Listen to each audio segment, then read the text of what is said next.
네, 안녕하세요. 저는 아마존 웹 서비스 코리아에서 근무하고 있는 솔루션 아키텍트를 하고 있습니다. 김일호라고 합니다. 식사 맛있게 하셨어요? 날씨가 매우 따뜻하고 좋고 또 배부르게 식사를 하시고 이번 시간이 아마 가장 졸린 시간이 될 것 같은데요. 더구나 제목에도 데이터라는 말이 들어가 있어서 좀 지루하지 않을까 싶은데 어쨌든 여기는 어느 정도 그 아마존 웹 서비스 경험이 있으시고 그 다음에 어느 정도 데이터를 많이 핸들링 해보신 약간 어드밴스드 되신 분들이 오시는 자리이기 때문에 뭐 마케팅적인 내용은 그냥 없고요. 거의 그 어떻게 사용하면 좋은지에 대한 약간의 중간 정도 레벨의 그런 세션이 되겠습니다. 네. 일단 제목은 실시간 빅데이터 및 스트리밍 분석이라고 했는데요. 뒤 아젠다를 볼까요? 일단은 간단하게 크게 두 개로 나눴습니다. 앞에는 일반적으로 생각하시는 배치 프로세싱이고요. 그 다음에 뒤쪽은 요즘 굉장히 핫하고 많이 이제 관심을 가지시는 보통 이제 뭐 리얼 타임이라고도 하고 리얼 타임이라고도 하는데 약간 좀 실시간 분석에 가까운 그런 이제 아키텍처에 대해서 이제 보시게 되는데 마지막에는 이제 몇 가지 팁을 드리도록 하겠습니다. 시간이 한 40분 정도 되는데 진행을 하겠습니다. 보통 빅데이터에 대한 얘기는 벌써 5년, 6년 이제 거의 한 7, 8년 돼가는 것 같아요. 보통 보시게 되면은 이제 시작하시는 분이 다양해요. 데이터를 모으시는 분들, 그 다음에 어떻게 분석해야 되는지부터 시작하시는 분들, 또는 정말 제대로 시작하셔가지고 각각의 어떤 그 비즈니스 리퀘어먼트 이렇게 딱 정의를 하신 다음에 시작하시는 분들 다양한 분들이 계시는데 전체적으로 어쨌든 빅데이터 플랫폼을 보게 되면은 네 가지 단계가 있습니다. 데이터 생성하는 쪽이 있을 거고요. 데이터가 많이 생성돼야 되죠. 그 다음에 그 데이터를 어딘가 보관을 해야 되죠. 그래서 컬렉션하고 스토리지 부분이 있을 거고, 그 다음에 이제 흔히 포커싱하는 부분이 데이터 분석, 컴퓨테이션 쪽이 있을 겁니다. 그 다음에 데이터가 분석이 되고 데이터가 이제 필요한 어떤 아웃풋이 나오게 되겠죠. 그럼 아웃풋을 어딘가에 잘 저장을 하실 테고 그 저장된 데이터를 불러와서 그래프를 그리시거나 뭐 또 편집을 하시거나 아니면 또 다른 리포트를 활용하시거나 공유를 하겠죠. 그래서 쉐어링하고 콜라보레이션하고 또는 비주얼라이제이션 하는 부분으로 나눠지게 됩니다.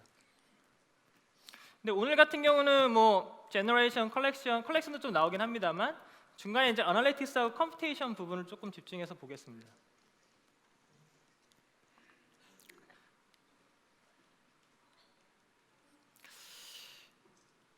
혹시 지금 EMR을 쓰고 계신 분 계신가요? Elastic MapReduce라고 하는 저희 서비스 중에 하나입니다. 혹시 손 들어보시겠어요? 네. 예, 한 분 정도 계시는데 네, 천천히 하겠습니다. 네. 보시게 되면 뭐 easy to use, low cost, elastic, reliable, secure, 뭐 flexible 돼 있는데 보통 아마존 웹 서비스가 저희 베네핏을 소개시켜 드릴 때 말씀드리는 베네핏들이죠. 그래서 저희 같은 경우는 프로덕트를 디자인할 때 이제 여러 가지 집중하는 부분이 있겠지만 이제 어떻게 쉽게 사용할 수 있는 부분, 그 다음에 비용을 좀 줄일 수 있는 부분, 그 다음에 스케일 같은 것들을 어떻게 쉽게 할 수 있을까? 데이터 양이 많아지면 컴퓨테이션 용량도 커질 테고 데이터 양이 많아지기 시작하면 그걸 받아줄 수 있는 스토리지 공간도 커져야 되고 그걸 옛날처럼 복잡하게 직접 매뉴얼리 한다거나 직접 구성하신다거나 운영하는 게 아니라 저희 프로덕트에서 제공해드리는 그런 매니지드 피처를 통해서 사용을 하실 수 있게 됩니다. 또 한 가지는 고객의 데이터를 다루기도 하고 뭐 경우에 따라서는 굉장히 이제 센시티브한 데이터를 다루실 때도 많겠죠. 특히 빅데이터 쪽은 그럴 경우에는 데이터를 어떻게 안전하게 프로세싱할 수 있는가에 대해서도 또 고민을 해보셔야 되고요. 그 다음에 플렉서블 같은 경우는 이제 여러 가지 뭐 스케일에 대한 부분도 있겠지만 뭐 내가 사용하는 언어는 파이썬인데 내가 사용하는 언어는 자바인데 내가 해당하는 그런 원하는 그런 랭귀지를 통해서 빅데이터 프로세싱을 할 수 있을까라고 하면 그런 부분에 대해서도 아마존 웹 서비스의 EMR 같은 경우는 지원을 하고 있습니다.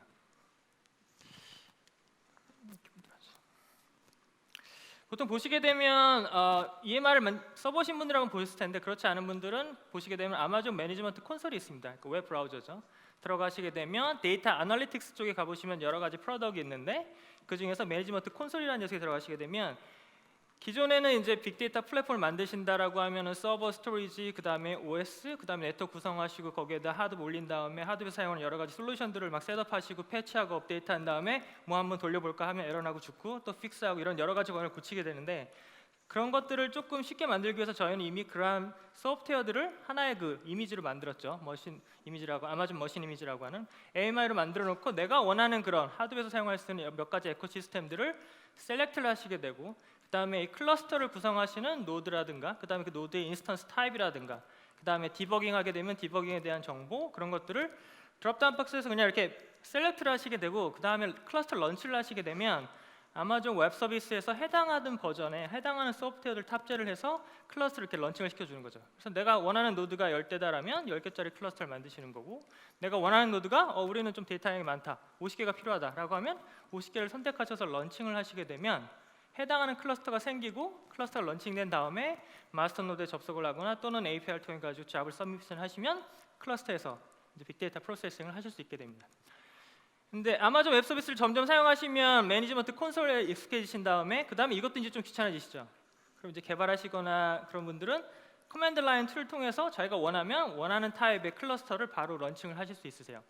그 얘기 뭐냐면 저쪽에서 AWS CLI를 통해서 create cluster라는데 어떤 API를 사용하고 내가 어떤 어플리케이션을 선택을 하고 내가 어떠한 타입의 인스턴스를 선택을 하고 라고 엔터를 딱 치시게 되면 그게 100노드든 200노드든 해당하는 클러스터가 런칭을 하게 됩니다. 그 다음 해당하는 런치된 클러스터 아이디가 나오면 해당하는 클러스터로 내가 서브미션 잡을 역시 CLI를 통해서 하시게 되면 해당하는 잡을 클러스터가 돌릴 수 있게 되겠죠. 그러니까 데이터 분석하는 뭐 데이터 마이닝 팀이나 데이터 아날리틱스 팀이다라고 이제 뭐 좀 큰 회사 같은 경우는 따로 부서가 있게 되는데 그분들이 이제 인프라스트럭처를 알기는 어렵잖아요. 하지만 그분들이 자기가 개발한 어떤 프로세싱 로직을 테스트한다고 했을 때 간단하게 권한을 주시고 저 툴을 통해 가지고 내가 스파디 인스턴스 같은 거 10개를 띄워놓고 데이터 마이너가 해당하는 코드들을 런칭해보고 또 1시간, 2시간 돌린 다음에 그냥 또 터미네이션하고 이런 식으로 쉽게 테스트를 할 수 있게 되는 거죠. 옛날처럼 굉장히 많은 시간 빅데이터 플랫폼이 완성되고 내 코드를 테스트해볼 때까지 기다리실 필요가 없게 됩니다. 그 다음에 하드북 같은 경우는 이제 이슈가 있으면 아마 디버깅 해보신 분들은 굉장히 어려우실 거예요. 왜냐하면 도대체 이게 시스템 에러인지 아니면 하드 프레임워크의 에러인지 아니면 뭐 HTF 쪽 스토리지 쪽의 에러인지 잡이 돌다가 어떻게 죽은 건지 상당히 디버깅하기가 어렵거든요. 그래서 EMR 같은 경우는 디버깅 기능을 가지고 있어요. 그 얘기는 뭐냐면 실질적으로 시스템에서 나온 시스템 로그라든가 그 다음에 EMR 자체가 들어갈 때 나오는 로그 또 이제 뭐 리소스 매니지먼트 하는 쪽에서 나오는 로그 등을 파일로 집약해서 실질적으로 기본적으로 마스터 노드에다가 해당하는 로그 파일들을 다 놓고요.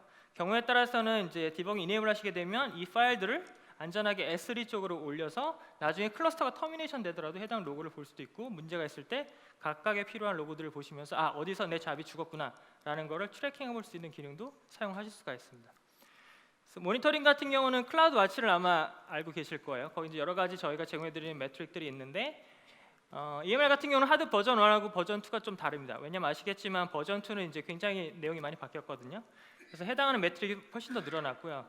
그래서 뭐 어떤 어플리케이션 레벨, 그 다음에 리소스 레벨 또는 CPU, 메모리, 스토리지, 네트워크, 특히 S3 액세스할 때 밴드위스라든가 이런 것들에 대해서 모니터링 매트릭을 제공해드리고 있기 때문에 이게 정말 내 잡이 잘 이 리소스를 활용해서 돌아가는구나 라는 것들을 확인해 보실 수가 있고 중간에 이슈가 생기게 되면 그런 이슈 같은 것들도 기본적인 매트릭 정보를 통해서 알 수도 있고 매트릭 정보에다가 알람을 걸어놓게 되면 문제가 생겼을 때 그 알람을 메시지로 받아 보실 수도 있습니다. 그 다음에 휴라는 녀석이 있는데요. 이 녀석 같은 경우는 어떤 거냐면 아시겠지만 빅데이터 하면 하드도 있겠지만 하드 말고 굉장히 많이 있거든요. 오픈소스 솔루션들이 굉장히 많아요. 아파치 그 웹사이트에 가보시면 빅데이터 관련되는 프로젝트를 인큐베이터 내용들이 엄청나게 많습니다. 뭐냐면 뭐 하이브다, 피그다, 뭐 스파크다, 뭐 임팔라다 여러 가지 유명한 솔루션들이 있는데 그걸 좀 이렇게 통합해서 보기가 어렵거든요. 그래서 아파치 쪽에서 만든 것 중에 하나가 휴라는 통합 인터페이스가 있습니다. 이 녀석은 스토리지 쪽, 그 다음에 이제 뭐 각각 노드 정보들, 그 다음에 시스템한 정보 조금, 그 다음에 심지어는 이제 뭐 피그나 그런 것들에 대해서는 쿼리문까지도 웹 인터페이스에서 작성을 하시고 테스트를 해보실 수가 있는 거죠. 그래서 웹 매니지먼트 같은 경우는 어떻게 보면 오퍼레이션 팀에서 많이 보시겠죠. 클러스터를 이제 뭐 생성한다거나 운영한다거나 이제 문제가 있을 때 확인할 때 보실 거고 실질적으로 데이터를 분석하거나 잡을 던지거나 하는 엔드 유저 입장에서는 휴라는 인터페이스를 통해서 내가 원하는 것들을 또 실행을 해볼 수가 있습니다. 그래서 뭐 실제 인터페이스 통해서 뭐 쿼리 같은 것도 직접 간단하게 테스트를 해보실 수도 있어요. 그 다음에 각각의 어떤 잡을 던지게 되면 잡이 지금 어디까지 실행됐는지 잡에 대한 스테이터스 정보, 트래킹 정보들을 보실 수가 있고요. 자, 이건 하나 팁이라고 말씀드릴 수 있을 것 같은데 저희 인스턴스 타입이 굉장히 많잖아요. 뭐 M1, M3, C3, 뭐 CC, 뭐 M2, D2 굉장히 많게 되는데 하둡이라고 해서 뭐 빅데이터라고 해서 꼭 CPU만 많이 쓸까요? 그렇지 않거든요. 잡에 따라서는 메모리를 많이 쓰는 프로세스도 있을 거고요. 그 그 다음에 CPU를 많이 쓰는 거, 경우에 따라서는 I/O를 많이 쓰는 프로세스 만들 수가 있어요. 그건 이제 하기 나름이겠죠. 경우에 따라서 인스턴스 타입을 변경하실 수가 있습니다. CPU를 많이 쓰는 잡이라면 뭐 C3라든가 그 다음에 이런 패밀리를 사용하시게 되면 CPU 퍼포먼스가 좋은 녀석이 될 거고, 만약에 경우에 따라서 디스크를 많이 쓰는 그런 프로그램을 만드셨다라고 하면 D2나 I2처럼 I/O 퍼포먼스가 높은 인스턴스 타입을 선택을 하시고 클러스터를 만드시면 좀 더 나은 퍼포먼스로 잡을 실행시킬 수가 있겠죠. 그래서 보시면 배치, 뭐 머신러닝, 스파크, 뭐 라지 ATFS 해가지고 각각의 잡의 특성에 따라 맞는 인스턴스 타입을 선택할 수 있고, 선택하시는 것에 따라서 성능이 많이 차이가 날 수 있습니다. 리사이저블 클러스터라고 되어 있는데요. 아시겠지만 아마존 웹 서비스는 대부분 다 플렉서블하고 스케일러비티를 지원하게 됩니다. 그 얘기는 뭐냐면 내가 원하는 리소스만 선택을 하시고 그 리소스를 가지고 이제 계산을 하게 되는데요. 각각의 잡마다 잡을 끝내야 되는 시간이 있을 거고 필요한 리소스가 있잖아요. 그러니까 일주일치 분량의 데이터를 내가 분석하는 거하고 한 달치를 분석하는 거하고 다르잖아요. 그럼 일주일치가 만약에 1시간 걸렸는데 한 달치 얼마 걸릴까요? 4배, 5배, 6배 훨씬 더 많이 걸리겠죠. 그럴 경우에 만약에 한두 시간 만에 내가 어떤 데이터를 얻고자 한다면 클러스터 노드를 확장하는 게 되게 쉬운 방법이 되겠죠. 그러면 잡을 서브미션 하시는 중간중간마다가 클러스터를 사이즈를 변경하실 수가 있어요. 10개 노드를 했다가 다음 잡을 넘기기 전에 클러스터 사이즈를 뭐 30개로 늘린 다음에 또 잡을 처리하고 또 다시 줄이실 수도 있고, 이런 것들을 잡 중간중간마다 플렉서블하게 하실 수가 있고, 결국에 이거는 사용하시는 비용을 줄이는 하나의 방법도 될 수 있겠죠. 굳이 처음부터 큰 거를 띄워놓고 모든 잡을 처리할 필요는 없습니다. 또 이런 경우가 있겠죠. 굉장히 중요한 잡이 있고 그 다음에 좀 이거 약간 경우에 따라 덜 중요한 잡이 있겠죠. 이건 그냥 다시 돌리면 될 것 같아. 하지만 이거는 내일 아침까지 꼭 보고서가 나와야 돼 라고 한다면 경우에 따라서는 온디맨드 노드를 사용할 수도 있고, 그 다음에 잘 아시는 스팟을 사용할 수도 있습니다. 스팟을 사용하게 되면 아시겠지만 가격 비딩에서 떨어지게 되면 인스턴스가 터미네이션 되거든요. 그래서 뭐 사실 하드비 뭐 한두 노드 정도의 그런 페일리어는 자기가 스스로 이제 커버를 하게 되는데, 많은 노드가 페일리어가 나게 되면 죽을 수도 있습니다. 따라서 경우에 따라서 비용을 아끼려면 스팟을 활용할 수도 있겠지만, 클러스터에 대한 SA 잡을 꼭 맞춰야 되느냐 끝내야 되느냐에 따라서 뭐 온디맨드 노드를 사용하는 방법 또는 비용을 아끼기 위해서 스팟을 사용하는 방법, 두 가지를 선택적으로 하실 수도 있습니다.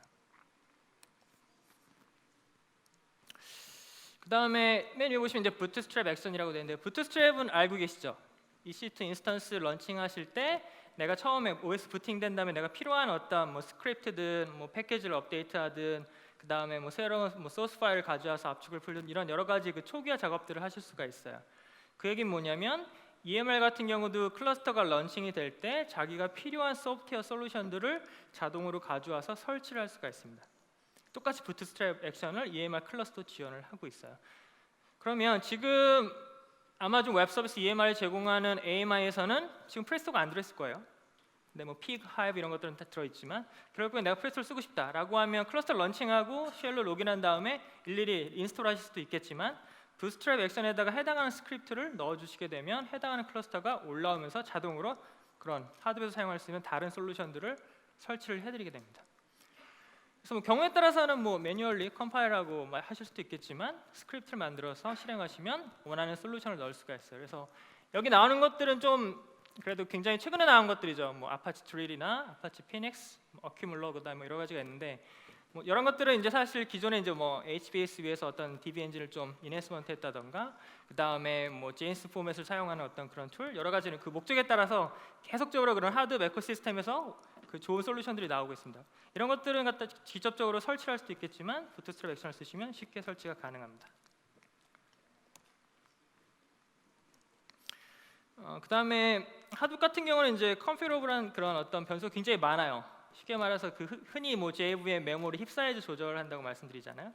그래서 내가 만든 코드가 필요한 그 메모리 힙 사이즈는 2기가였는데 뭐 기본 세팅이 1기가였다. 그러면 뭐 메모리 없다고 해서 죽을 수도 있거든요. 그럴 경우에는 디폴트 되어 있는 어떤 컨피러블한 값이 자기가 원하는 값보다 맞지 않는다면은 중간에 그런 해당하는 변수들을 컨피러블하게 바꾸실 수가 있습니다. 런칭할 때 저런 값들을 지정해서 아규먼트로 넘겨주시게 되면 해당하는 변경되어 있는 값이 적용돼서 내가 원하는 대로, 그러니까 파인 튠을 하시는 거죠. 메모리든 어떤 컨피그레이션 개수든 그런 것들을 통해서 바꾸실 수 있고, 그건 키워드 컨피그 또는 키워드 키 밸류 방식으로 바꾸실 수가 있습니다. 그 다음에 뒤에 좀 나올 것 같은데요. 키네시스는 뒤에 좀 자세하게 나옵니다. 근데 어쨌든 EMR 입장에서 봤을 때 키네시스는 이제 실시간 로그 스트리밍 컬렉터예요. 그래서 굉장히 대용량의 로그들을 지속적으로 들어온 걸 받을 수 있는 그런 프로덕트인데, 재밌는 거는 EMR이라는 하드 프레임워크이 EMR이라는 빅데이터 솔루션이 실시간으로 들어오는 데이터를 직접 읽어서 중간에 어떤 서버나 어떤 다른 프로세스가 필요 없습니다. 직접 바로 데이터를 읽어와서 원하는 대로 데이터를 가공을 할 수 있다는 게 포인트고요. 그 대상은 뭐 하이브가 될 수도 있고, 그다음에 피그 스크립트 될 수도 있고, 그다음에 뭐 스팍을 사용할 수도 있는 거고요. 그 목적은 다양하게 될 수가 있습니다. 그래서 아마존 웹 서비스를 사용하시면서 프로덕트이 많아서 좋은 점들도 있겠지만, 저희 같은 경우는 그 프로덕트들마다 인티그레이션이 되어 있어요. 그래서 어떤 커맨드 라인을 통해 가지고 쉽게 데이터를 옮긴다거나, 또는 데이터를 뭐 간단한 커맨드를 이용해서 뭐 ETL처럼 데이터 무브먼트 작업들을 하신다거나, 이런 것들을 좀 쉽게 하실 수가 있습니다. 근데 이렇게 되면 뭐 그냥 연결이 됐으니까 쉽게 라고 생각할 수도 있겠지만, 옛날 같으면 저 사이에 어떤 또 하나 이렇게 레이어가 하나 들어가게 되잖아요. 그럼 거기에는 또 데이터 양이 많게 되면 또 굉장히 많은 서버나 인스턴스들이 또 들어가야 되거든요. 근데 그런 것들 없이 데이터를 한 번에 끌어올 수 있다는 게 큰 장점이 됩니다.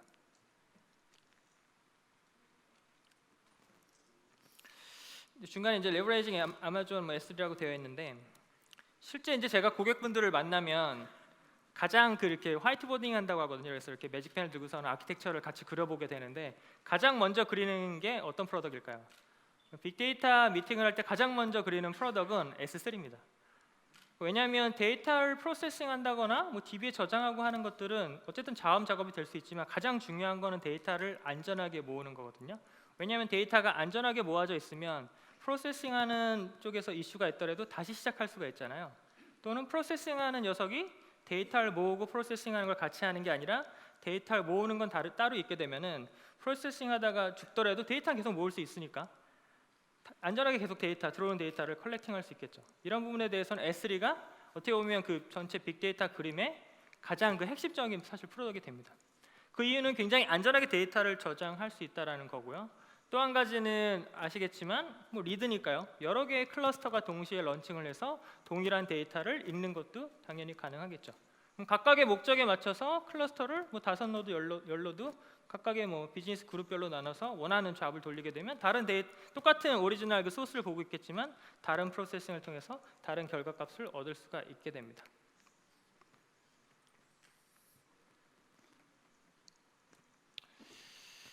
보시게 되면 이제 EMR-FS라는 게 나옵니다. EMR-FS는 뭐냐면 사실 이제 EMR 파일 시스템인데요. 이건 아마존 쪽에서 저희가 만든 파일 시스템을 생각하시면 돼요. 여기 보면 뭐 better performance 뭐 이런 얘기가 나오게 되는데, 실질적으로 중요한 거는 EMR-FS는 S3에 있는 파일을 잘 사용할 수 있도록 기능을 가지고 있어요. 그 얘기 뭐냐면 S3는 오브젝트 스토리지고요. Eventually Consistency 모델을 지원을 하거든요. 그 얘기 뭐냐면 파일 시스템하고는 조금 다른 특성들을 가지고 있어요. 근데 그 데이터를 읽어서 처리해야 될 EMR 입장에서는 그 컨시스턴시가 굉장히 중요하겠죠. 내가 그러니까 뭐 12시까지 들어온 데이터부터 처리를 해야 되는데, 과연 파일이 만약에 수십만 개인데 어디까지 12시까지 들어왔는지 모르잖아요. 이런 컨시스턴시 같은 거를 지원해 주는 게 EMR-FS입니다. 그래서 컨시스턴시 뷰라고 되어 있는데, 이 백단에는 사실 다이나모DB를 사용해서 메타데이터를 저장하긴 하는데, 그래서 파일이 업데이트되는 걸 보고 가장 최근의 파일 리스트를 가지고 EMR이 해당하는 S3에 있는 파일들을 쭉 다운로드 받은 다음에, 또는 다운로드 받으면서 데이터를 프로세싱할 수 있도록 도와주게 됩니다.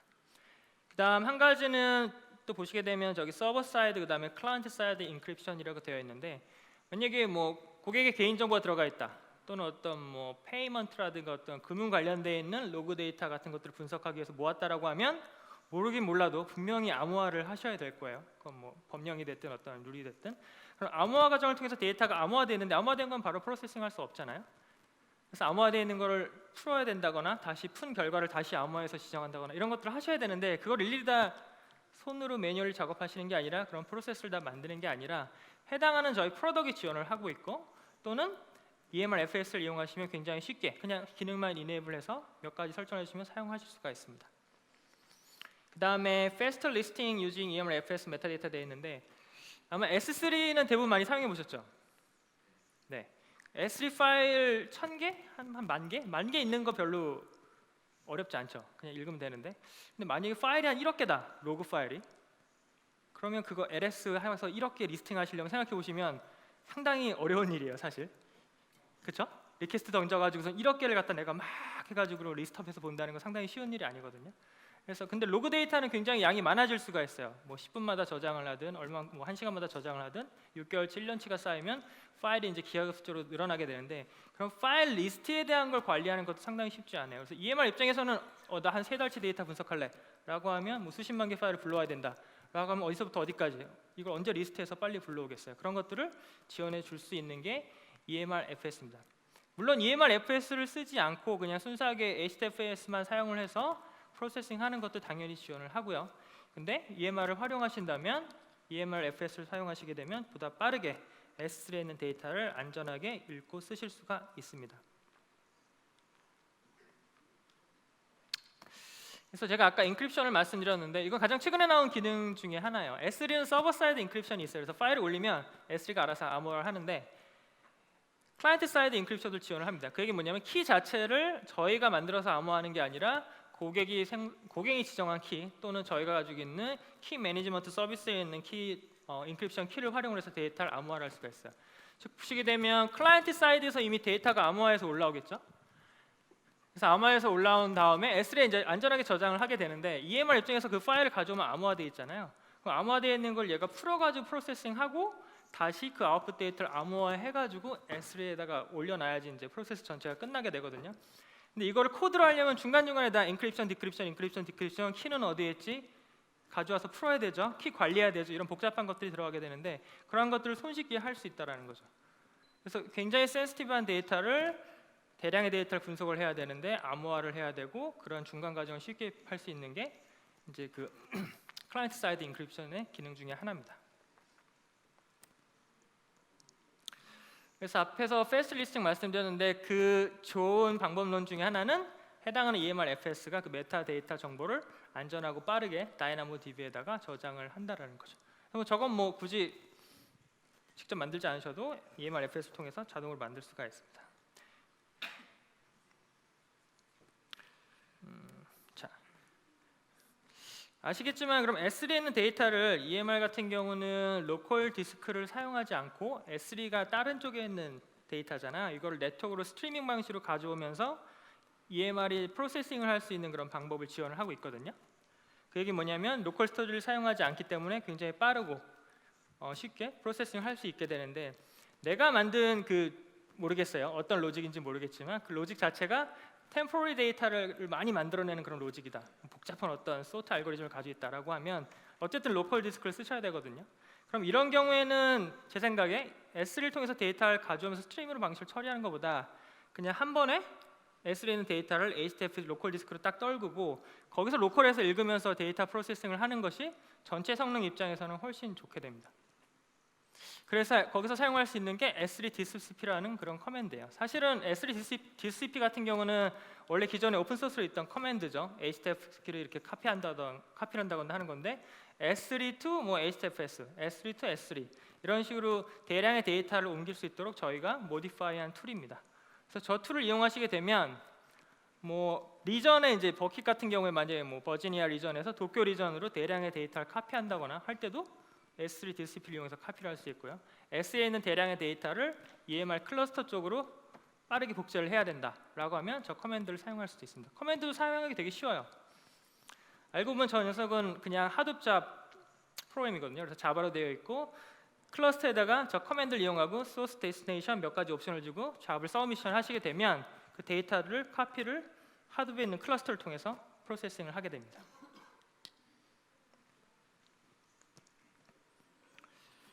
디자인 패턴이라고 나와 있는데 이제 몇 가지 디자인 패턴을 소개시켜 드릴게요.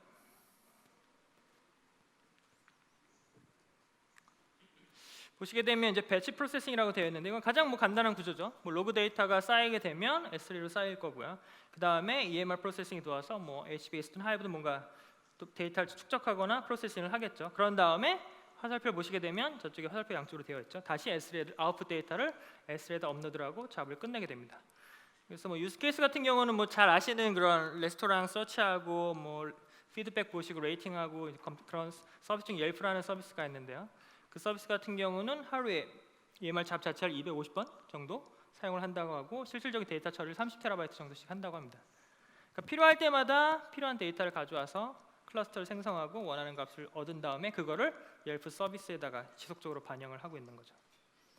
그다음에 경우에 따라서 우리는 많은 양의 데이터를 좀 클러스터 안에도 저장을 하고 싶다라고 하면 여러 가지 방식이 있을 수 있어요. 뭐 몽고디비다, 카산드라다 많이 있을 수 있겠지만 만약에 뭐 우리는 하드 베이스를 하고 싶다라고 하게 되면 HBase 같은 걸 셋업하시고 거기에다가 계속 데이터를 축적하시는 거죠. 축적하신 다음에 뭐 성능은 조금 다양할 수 있겠지만 또 이제 뭐 대시보드니 이런 웹 서비스 쪽에서 API 콜을 가지고 이용해서 데이터를 쿼리해서 좀 뭐 장기간의 데이터를 갖다 쿼리를 이용해서 불러와서 보여줄 수도 있겠죠. 그다음에 요즘 이제 빅데이터를 한 1년, 2년 하신 분들이 요청하는 것 중에 하나가 인터랙티브 쿼리예요. 그래서 무슨 배치 프로세싱하고 대량의 데이터 프로세싱 하는데 인터랙티브 쿼리가 되겠느냐라고 생각을 하시겠지만 어차피 빅데이터 나온 지 되게 오래됐잖아요. 그래서 퍼포먼스가 굉장히 좋아진 솔루션들이 많이 나오고 있어요. 뭐 스팍이다, 그다음에 뭐죠? 프레스토다 많이 나오고 있는데 특히 요즘에 프레스토 같은 경우는 쉽게 말해서 데이터를 메모리 베이스로 운영을 해요. 메모리 베이스로 운영을 하고 옛날처럼 매핑하고 리듀싱하고 이런 기본적인 베이스가 아니라 각각의 분산되어 있는 타스크를 통해서 빠르게 데이터를 꺼내올 수 있거든요. 그래서 그냥 RDB에다 쿼리 날리는 것처럼 하드 클러스터에다가 프레스토 설치하고 쿼리를 날리게 되면 빠르게 이렇게 데이터를 꺼내올 수가 있습니다. 그래서 나름대로 에드워 쿼리지만 인터랙티브한 쿼리를 날릴 수 있다라는 게 장점입니다. 그래서 넷플릭스 같은 경우는 인터랙티브 쿼리를 위해 가지고 실제 프레스토를 굉장히 많은 아마 수백 노드로 알고 있는데 정확히 확인해봐야겠지만 굉장히 대량의 웨어하우스를 프레스를 통해서 셋업을 해서 운영을 하고 있다라고 합니다. 네.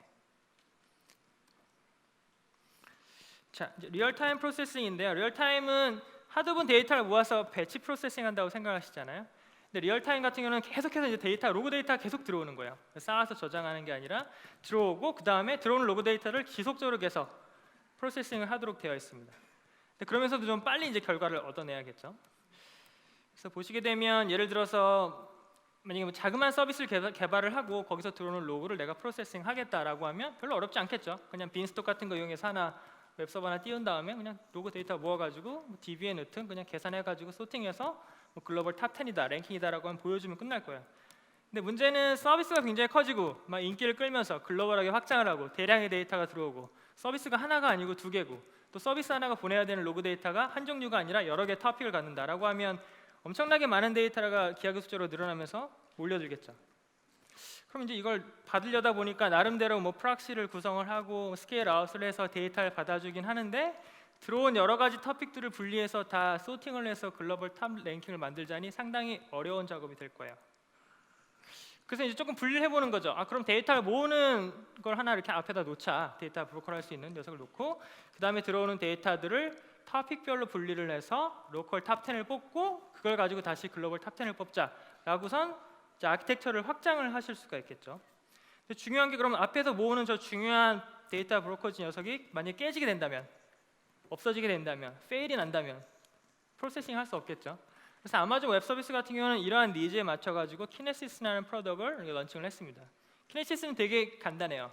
무한히 확장이 가능하고 수억 개의 디바이스에서 들어오는 로그를 컬렉팅할 수 있으면서 데이터 24시간 동안 커다란 데이터 풀에 안전하게 저장하는 녀석입니다. 그래서 스트링 같은 경우는 또 이제 스케일도 가능하고요. 키네시스 같은 경우는 그 다음에 각각의 파티션이라는 어떤 특정한 아이들 통해서 내가 어떤 특정한 토픽의 데이터에서 올라오는 건지를 구분해서 분석하실 수도 있습니다. 키네시스 죽으면 어떻게 되나요? 그 죽으면 뭐 똑같이 죽는 거 아닌가요? 라고 생각하는데 저희 리전 안에 에이지가 있잖아요. 어베일리비티 존이라고. 그래서 키네시스 같은 녀석은 데이터가 들어오게 되면 각각의 분리되어 있는 에이지, 쉽게 말해서 별도의 데이터 센터로 데이터를 복제를 하게 됩니다. 그 얘기는 뭐냐면 어떤 데이터 센터 레벨에 이슈가 있더라고 이벤트가 있더라고 하더라도 키네시스에서 데이터를 계속 넣고 뺄 수가 있겠죠.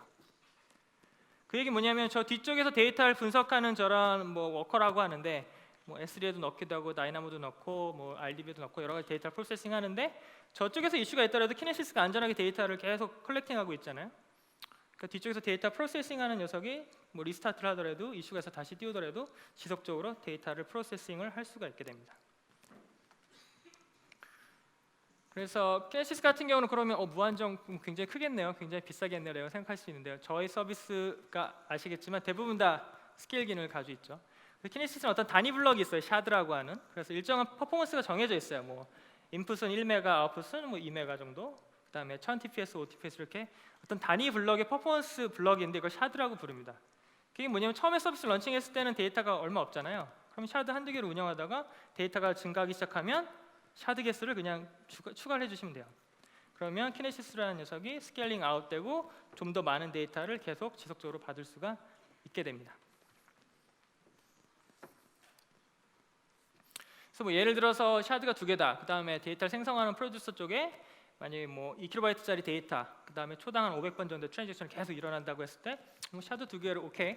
그 다음에 데이터를 꺼내는 쪽에서 어플리케이션 쪽에서 데이터를 읽는 서비스가 2개다라고 하면 샤드 2개로도 쓸 수 있겠지만 만약에 데이터가 들어가는 쪽 또는 나오는 쪽에서 보다 많은 이제 퍼포먼스가 필요하게 되면 샤드를 늘려서 즉 스케일 아웃을 해서 키네시스에서 데이터를 좀 더 많이 프로세싱할 수 있도록 저장할 수 있도록 도와주게 됩니다. 그래서 뭐 지속적으로 어쨌든 데이터가 쌓이기 때문에 내가 그걸 모아서 배치잡을 돌린다면 배치 프로세싱도 할 수 있을 거고요.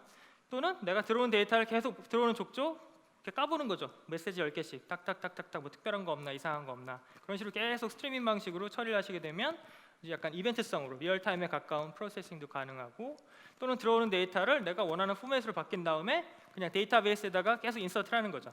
그럼 거기에 따라서 또 데이터를 활용하실 수가 있게 됩니다.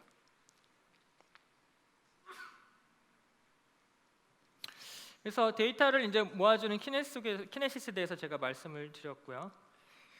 그러면 조금 한번 큰 그림에서 한번 보게 되면요. 옛날에는 다 밑에 쪽에 이제 계속 포커싱을 하셨죠. 그러니까 뭐 배치잡해서 뭐 한 달치, 6개월치, 1년치 데이터 뽑아보자라는 쪽에 포커싱이 되어 있었다면 최근에는 리얼타임이나 이제 마이크로 벤치 쪽에 많이 포커싱을 하고 있습니다. 왜냐하면 이제 기다리는 거 다들 싫어하시잖아요. 되도록이면 빨리 보고 싶고 되도록이면 몇 시간 전의 데이터, 되도록이면 어제의 데이터 리포팅을 받고 싶으시기 때문에 요즘에는 리얼타임이나 마이크로 배치잡 쪽에 훨씬 더 포커싱을 많이 하고 계십니다.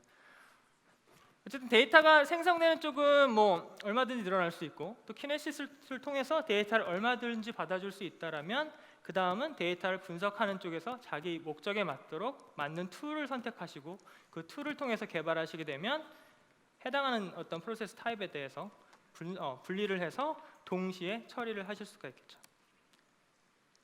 그래서 보통 이게 스트리밍 처리를 한다라고 하면 로그는 계속 들어오고 있어요. 그럼 들어오는 로그를 계속 이쪽에서 까보는 거죠. 그래서 여기 예를 든 거는 프로드라고 되어 있는데 만약에 금융 트랜잭션이다라고 하면 다 정상적인 트랜잭션인데 어느 날 갑자기 뭔가 이상한 트랜잭션이 발생하는 거죠. 뭐 수만 달러가 이렇게 거래가 된다던가 그러면 해당하는 로그를 보고 있다가 이거 이상하다, 이건 프로드가 의심된다, 사기인 것 같다라고 하면 해당하는 그 로그를 캐치를 해서 이제 누군가에게 이벤트를 발생해서 넘겨주게 되면 그 트랜잭션을 이제 까봐서 분석할 수 있는 거죠. 이게 안 되면은 나중에 뭐 일주일치 하루치를 받아서 돌린 다음에 이 트랜잭션이 이상했었어요 3일 전에라고 찾게 되잖아요. 그러니까 그거는 이제 비즈니스 임팩이 완전히 다르게 되겠죠. 그래서 마이크로 벤치는 이제 며칠치가 아니라 뭐 경우에 따라서 5분, 10분 정도의 로그 데이터를 쌓아놨다가 해당하는 데이터만 로직에 맞춰서 프로세싱을 하는 거죠. 그래서 굉장히 최근의 데이터, 짧은 기간의 데이터를 가지고 어떤 뭐 비즈니스나 뭐 게임이면 게임 쪽에 반영할 수 있는 어떤 데이터를 뽑아내는 게 마이크로 벤치가 되겠습니다. 그때 사용할 수 있는 게 뭐 스파기니, 뭐 아파치 스톰이니 이런 또 하드웨어 에코시스템에 있는 솔루션이 되게 됩니다. 그래서 좀 들으니까 되게 쉽고 금방 할 수 있는 것 같은데? 라고 생각을 해보시면 근데 또 생각해보시면 내가 만약에 개발자라면 그럼 키네시스에서 데이터를 어떻게 뽑아야 되지? 좀 고민하실 거예요. 뭐 그냥 get 하면 되나? 또는 API가 있나? 물론 get API가 존재를 합니다.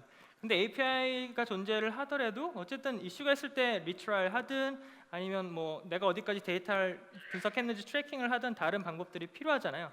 그럴 경우에는 거기에 도와주는 그런 라이브러리가 키네시스 클라이언트 라이브러리입니다. 그래서 KCL이라고 해서 저희가 당연히 배포를 하고 있고요. 그래서 개발하실 때 KCL을 통해서 개발을 하시게 되면 여기 설명되어 있는 것처럼 각각의 샤드를 쉽게 접근을 할 수 있고 그 다음에 어떤 프로세스가 문제가 있을 때 리스타트를 할 수도 있고 그 다음에 이제 확장할 때 알아서 KCL이 그런 것들을 도와드리게 됩니다.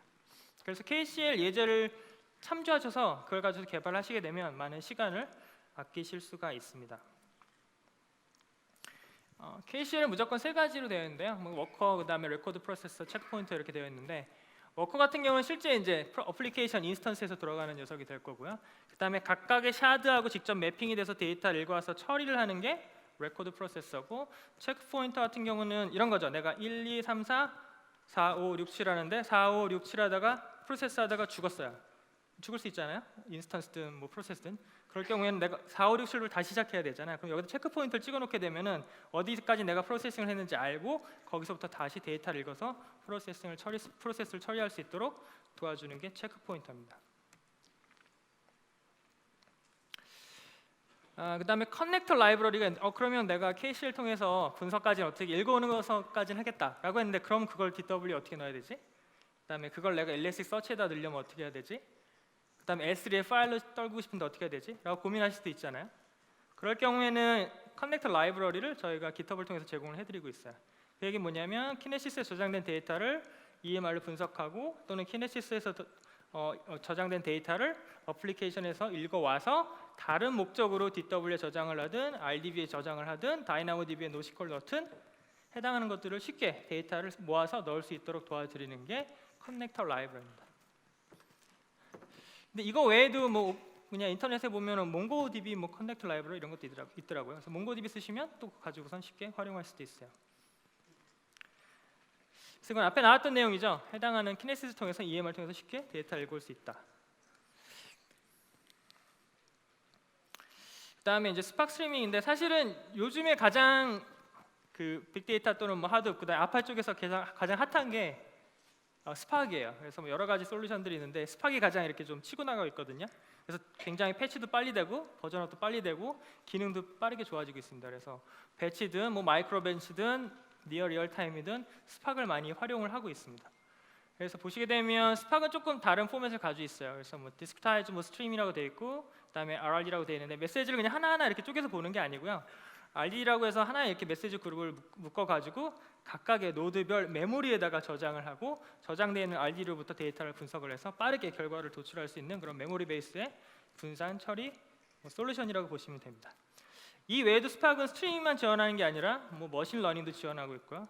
그다음에 제가 알기로는 쿼리도 지원하고 있고, 그다음에 그래프 같은 거 만드실 때도 사용을 하실 수 있다고 합니다. 그래서 빠르게 굉장히 많이 사용되고 있는 그런 솔루션 중에 하나입니다. 우리는 이벤트 프로세싱을 하고 싶다. 뭐 복잡한 이벤트 프로세싱 또 간단한 이벤트 프로세싱. 그다음에 짧게 들어오는 데이터들을 빠르게 분석하고 싶다라고 하면 많이 보시는 게 이제 아파치 스톰이죠. 스톰은 아마 많이 들어보셨을 텐데, 이거는 각각의 이벤트를 튜플이라는 걸 만들어요. 그래서 해당하는 그 스트림을 갖다가 만드는 이제 스파우트라는 녀석이 있고, 그다음에 실제 일을 해야 되는 워커 프로세스가 돌아야 되는 볼트가 있어서 스트리밍이 스파우트가 해당하는 볼트들한테 데이터를 쫙 뿌려가지고 해당하는 이벤트들을 빠르게 처리를 할 수가 있게 됩니다. 그래서 앞에 나온 것들을 이제 뭐 굳이 아마존 웹 서비스에 있는 빌딩 블록들을 그려보자면, 데이터 만드는 프로듀서, 그다음에 모으는 키네시스, 그다음에 키네시스 라이브러리가 각각의 비즈니스 리퀘어먼트에 따라서 데이터를 읽고, 각각의 비즈니스 리퀘어먼트에 따라서 RDB든 노시퀄이든 DW든 S3든 파일을 저장하거나 또는 데이터를 저장하게 되고, 거기에 맨 앞단에 있는 실제 엔드 유저가 쿼리를 보내게 되는 대시보드든 비주얼라이제이션 툴이든 BI 툴이든 쿼리를 날려서 데이터를 꺼내와서 이러한 사이클로 계속적으로 데이터를 처리를 함으로써 빅데이터를 처리를 하게 됩니다. 이건 작년에 있던 리인벤트 슬라이드에서 가져온 내용인데요. 그래서 뭐 제가 오늘 다 언급하진 않았습니다만, 여기 있는 것들은 다 저희 프로덕트 또는 오픈 소스 그런 솔루션들이에요. 그래서 제가 맨 첫 번째 보여드린 것처럼 데이터를 생성하고 저장하고 처리하고 그다음에 이제 비주얼라이즈를 하게 되는데, 보시게 되면 굉장히 다양한 툴이 있고 목적에 따라서 맞는 툴을 사용하시는 게 상당히 중요합니다. 저걸 다 하는 게 아니고요. 우리가 사용할 게 어떤 거다, 어떠한 솔루션이 특화되어 있다라는 걸 잘 판단하셔서 원하는 프로덕트를 고르고, 실제 여기서 제일 중요한 거는 맨 위에 있는 화살표입니다. 그러니까 데이터를 DB에 저장하면 DB에 저장한 거를 비주얼라이즈 할 때 끌어올 수 있겠지만, 프로세싱을 하고 다시 데이터를 저장할 수 있는 거고요. 그러니까 저기서 이렇게 사이클이 돌겠죠. 그 다음에 스토어되어 있는 거든 프로세싱 결과를 바로 읽어오든 이런 사이클을 통해서 지속적으로 데이터를 프로세싱하고 이쪽 툴을 통해서 데이터를 읽어와서 보여드리게 되는 게 어떤 하나의 큰 전체 그림이 되는 거죠. 디테일한 건 리인벤트 세션 중에 그 빅데이터 쪽 310 세션을 참조하시면 좀 더 디테일한 거를 보실 수가 있습니다. 자, 그러면 이건 이제 제가 많이 듣는 얘기인데요. 시간이 얼마 안 남았는데, 그럼 EMR 쓰면 노드 뭐 20개, 100개 만들어야 되는데 이거 너무 돈이 많이 나오지 않나요? 라고 많이 문의를 하시거든요. 근데 문의하실 때 뭐 여러 가지 팁이 있을 것 같아요. 일단 데이터를 S3에 안전하게 저장하시는 게 큰 중요한 포인트가 될 거고요. 안전하게 저장하려면 그 스토리지를 새로 만드는 건 비용이 많이 들죠. S3에 데이터를 저장하시고, 그 다음에 경우에 따라서는 스팟 인스턴스를 사용하시게 되면 비용을 또 줄이실 수가 있고, 그 다음에 만약에 꾸준하게 빅데이터 프로세싱을 한다, 우리 20노드는 계속 쓴다 라고 하면 RI 같은 걸 통해서, 리저브드 인스턴스를 통해서 또 비용을 줄이실 수도 있습니다. 그 다음에 스테이터스 정보를 클라우드 와치 알람으로 확인하는 것도 뭐 매니지먼트 하시는 데 큰 도움이 될 수가 있고요. 그 다음에 마지막 부분은 뭐 생략을 해도 될 것 같습니다.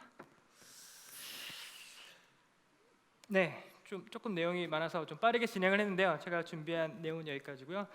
좀 졸린 시간인데 그래도 굉장히 많은 분들이 경청을 해주셔서 대단히 감사드립니다. 고맙습니다. 네.